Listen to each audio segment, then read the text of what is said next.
man-made lake. It was created by building a dam at one end, 1966. It had to be okay as a regular dam, and had to be engineered properly. And it's fed from about 6 streams.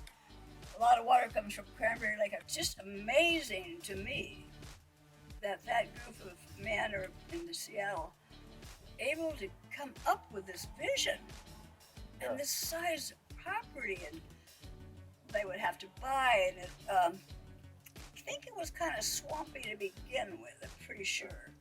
So why did you decide to move to Lake Limerick? My neighbors, where I lived in Seattle, he was a contractor, and all contractors and builders were getting info from the Lake Limerick Association. I can't think of the name of the people at the time, but to advertising this, because there's a couple, I don't say I'm not good, thousands of building lots available, and they wanted builders to come or buy a couple lots and to promote it. So he was our neighbor wasn't interested at the time, so he just handed us the brochure all stuff. And I guess we thought it looked like a good idea. And we have good friends that had children same age as ours, but we bought it together. Yeah. And then we owned it together as a vacation place until about, 10, 15 years ago now. And I always wanted to live here, and now I do. They've had, weekend events. We had 4th of July parade, traditionally games, and not during COVID, but all before that. But it was coming back too. But so there's a lot of always activities: tennis court, pickleball, of course the golf course. I'm not a golfer, but some of my friends and family are. What's 9-hole? Yeah. And I guess it's pretty well known or respected as a good one.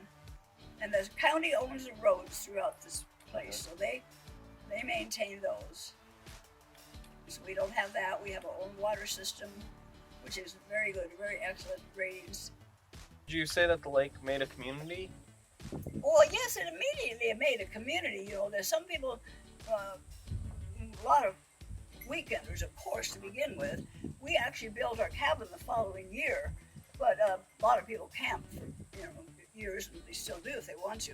The early pioneers, I guess you'd say, they got together. The inn was already built, so but they did community things at the inn, and a lot of volunteerism. They built part of the bar supposedly downstairs, and they built part of the stage. It was just volunteers, but the main building, the inn, was constructed. The golf course was ready to go. What part of Lake Limerick do you like the most? Right here.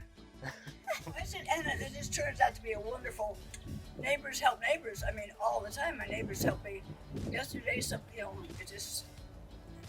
I think most spots on the lake, it's kind of like that. Did you say there's any downsides to living on a man-made lake? Oh, I see. Not the man-made part. I think they figured that out pretty good. It is fairly shallow. I heard it's only 19 feet at its lowest depth. Okay. And so therefore weeds like to grow pretty easily. That's the only downside, because it's shallower, it's warmer. And so I've been on the Lake Dam Committee for quite a few years. So we're a HOA. So the association does hire a weed treatment. They have to have a regular program, or it'll revert to a swamp. And actually, we've had a limologist tell us that if you don't maintain it a certain way, that we're already 60% on our way to. So you really have to control it. It just doesn't sit there and look pretty. There's stuff to be done.